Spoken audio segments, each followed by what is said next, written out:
تو ہر مصیبت کے بعد یہ یاد رکھنا چاہیے ارحم الراحمین ہمیں دیکھ رہا ہے۔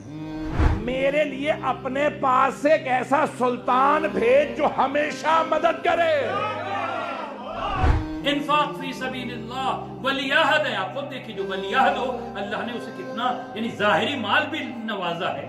ہدایت کو سمجھا ہی نہیں، ہدایت پر عمل کرنے کی کوشش ہی نہیں کیا ہے، یہ خراج عقیدت نہیں ہے، سب سے بڑی توہین ہے۔ یا کوئی اللہ کا ایسا خاص بندہ ہو جس کے دل کا اللہ نے امتحان لے لیا ہے ہمارے ایمان کے ذریعے سے۔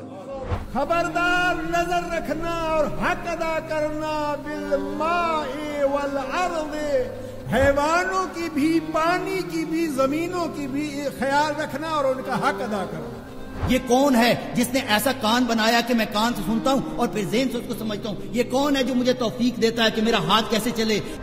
میں چھوٹی چھوٹی مثالیں میں دیتا ہوں، ہمارے سفر حج میں سب آدمی پیاس سے بلک رہے ہیں اور زبان لٹکی جا رہی ہے اور 52 ڈگری سینٹی گریڈ ٹیمپریچر ہے اور عرفات کا میدان ہے۔